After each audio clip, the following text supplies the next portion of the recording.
Hi everyone! Today we are going to do our January wrap-up.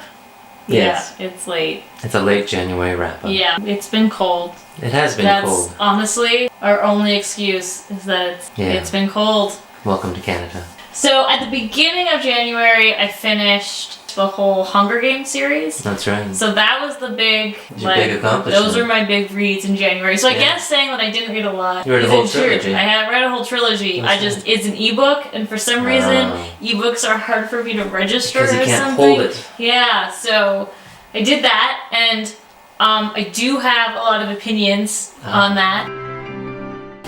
So the next thing I read over January, or finished, more plotted through, is A Single Man by Christopher Isherwood. It's not that I didn't like it, it's that the film updates it. People say that the film's nothing like the book, but the film takes it in another place and leaves behind the sexism and racism and other dated aspects. Yeah, kind of stuffiness of the characters, and kind of calls out some of the stuff that I didn't feel was particularly necessary, and really becomes like a play with memory and love and longing. So as I said, I can't say that I didn't like the book, it's just everything I like about it was in the film already, but with kind of like, he's not very respectful of women, like, the character's quite dismissive of them. However, in the film, it's so much the opposite. When he's talking to women, he sees how beautiful they look and how they try and be warm towards him, as opposed to, he has this outsiderness with other men,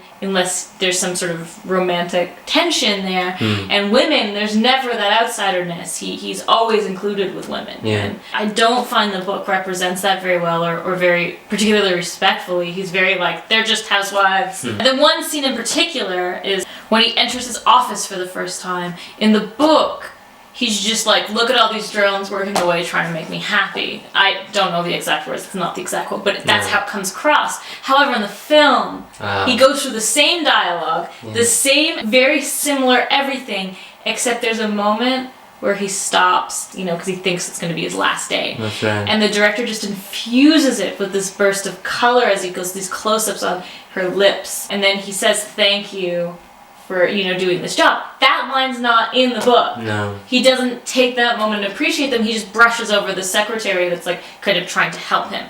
So I appreciate that the director, Tom Ford, has decided to take the book, get the essence of the book, take out some of the details, and then try and update it to be respectful. There's no racial slurs. I remember stumbling on a little bit of racism. Some awkwardness there. And things like that, and I feel like it just left me not really particularly interested in the book, other than the things, as I said, that I already loved about the film. It's not to say that his writing isn't gorgeous, it's just the film is, I feel like, does that justice. And I didn't really need to read the book. It's all in the film, I agree. The next thing I read in January is the last thing I haven't read by Rhys. And it's a collection of short stories. La Grosse Fifi is one of them. And it's wonderful. And it was quick, and I like that about it. It was like a quick, not easy read, 'cause she's not necessarily easy, but she's also not super dense. It's not like reading Old English or anything. No. And it was good, and I can't say that I disliked any of the stories, and I definitely, like, if you've already made her way through her novels, this is the short story collection I would probably recommend. Some of them I don't like as much, but I liked every single one in here. Very good. The last thing I read that isn't bleeding over into February is Tom Perrotta's Stories from the 70s. Bad Haircut. And I like Tom Perrotta. He's an author that I like. Despite the fact that you're getting rid of most of his books. Yeah, but he's not someone that I need to read 800 million times. Not necessarily a reread author. No, he's kind of fun. He tends to be my bedtime read because he has a simplicity to his language, but is a good storyteller. And that is exactly how I describe these stories. I think they're kind of connected. I kind of got that by the end, that they're connected by character. I'm not sure that I have to reread to completely confirm that, but they were great little glimpses into a time It's a good kind of, if you've just read something very dense and you're kind of in a kind of one world dense kind of thing, I would say it's kind of a good refresher, like cleansing your palate. Like I read this after the Hunger Games, and I was just like right in the Hunger Games, and I was having trouble reading anything else to get out of it. Then I read this, and it kind of like cleansed my palate, put me in like a fairly neutral space to start reading the next kind of round of things that I wanted to read. So I really suggest it if you've kind of got like a reading hangover or something, read this to kind of cleanse your palate. So that's it. That's what I read over January. What did I read this month? I think the best book I read this month was, well, that's not fair to say. I read some very good novels and short stories and poems this month. But one that stands out to me is Coup de Grace by Marguerite Yourcenar, pronunciation. It's set post-World War I, and I don't ordinarily like historic novels, but yeah, that's not really your thing. It's not at all, but something about this really grabbed me. It's quite dark. It's quite good.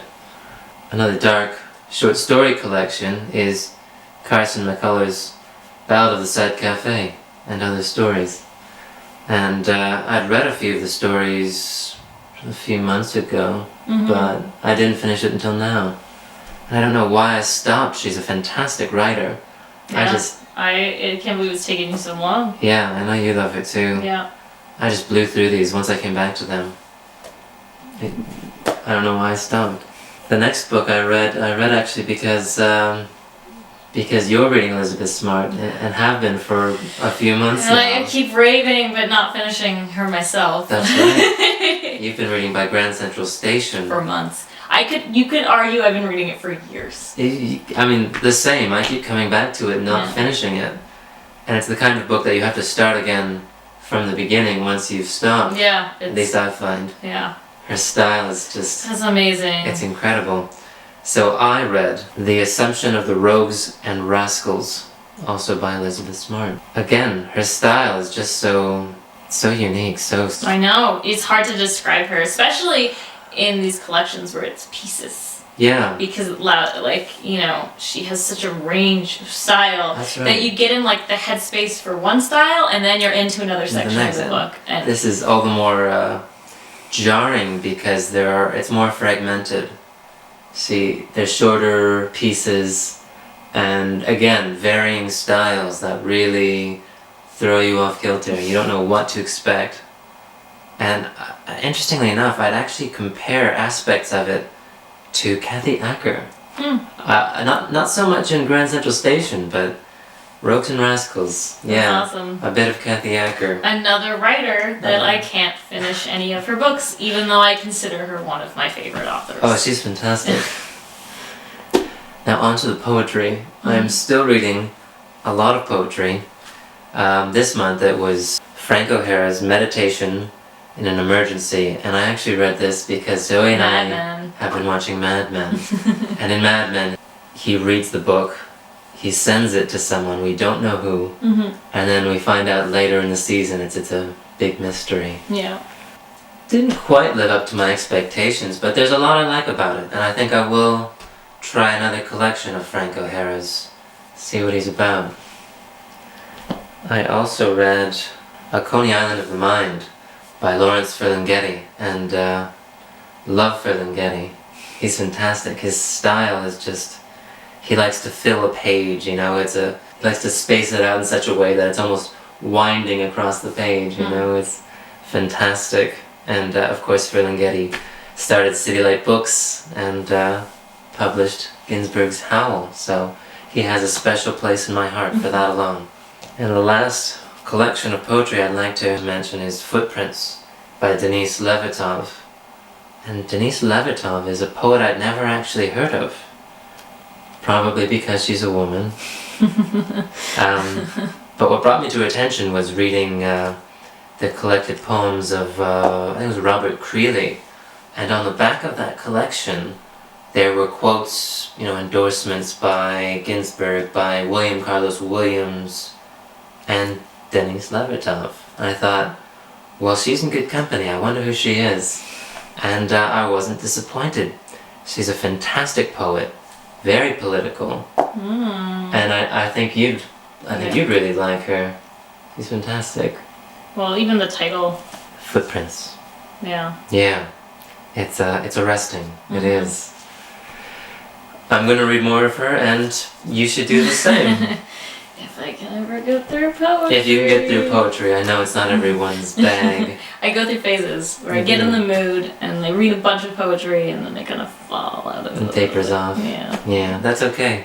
I have a bunch of TBRs that have been spilling over since November. I've decided to stop talking about them until they're done. Except this one. But I am so much further than I was. I'm now on page 93, and our last one I was on page 66. Oh boy. So it's coming, and it's amazing. It is. And like I could just, I think I am at this point like savoring it. I think that is because there's so little of her work to read. She's a small body of work. That I'm just like slowing it down and just taking it like section by section and then kind of reflecting on it and then continuing on. So Elizabeth Smart is going to keep making appearances in our videos. She will. I might be finished this by the middle of the year, but you know what? It's incredible. It is. I regret nothing.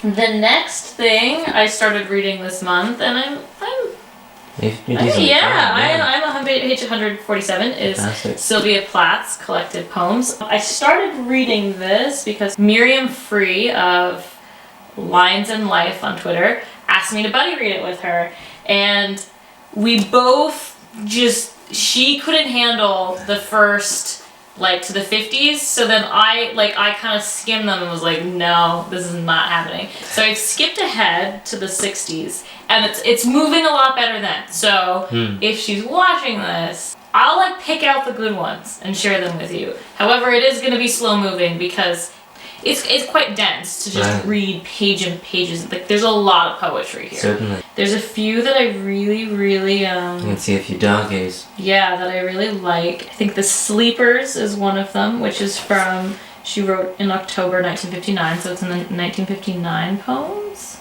That's the one I really like so far. So I will keep plodding through this, and it's promising. I think I am going to really like it. I think it's just a matter of like, because it's everything, it's not necessarily the best, it's everything. So I'm really excited to get to like past 1960 and kind of see where she goes. Yeah. Colette. Oh, Colette. Is the next thing that I am going to be reading. It's awesome. She's great. I'm loving it. I'm in it already. Like everything's taking a back seat to reading this. I picked it up and I was just like, oh, all my other currently readings, like I'm not showing them because I know I'm not going to even get close to putting a dent into them because I'm in this. So I'm determined to read that after you. yes. So that is it. What am I currently reading? I am not currently reading as much as you are. I'm reading another Southern short story writer, and that's Flannery O'Connor.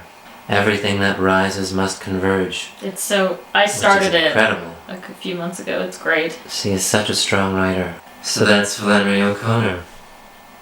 The next book that I'm reading is Albertine Sarrazin's Astragal. And Zoey and I intend to review this for our next review, a double team. It is one of my favorite books. Yes. I have been talking a lot about this book. You have. Trying to force him to read it. And I'm finally there. On Zoey and Patti Smith's endorsement. I couldn't think of two better people to recommend the book. No, it's very good. I'm enjoying it, and I look forward to talking about it. That's it. That's it? That's my well, you don't... currently reading. Yeah. I'm not currently reading too much. No. Well, they're thick, though. They are thick. I mean, I know there's some And more poetry I'm reading. And there'll be 6 more things added to that. But yeah. It's been cold, so... Yeah, it's very cold. I'm gonna say that, reading has happened a little bit more. That's true. It has influenced our reading. But it has not made us want to make videos. No. No. So that's it. Yes. Bye.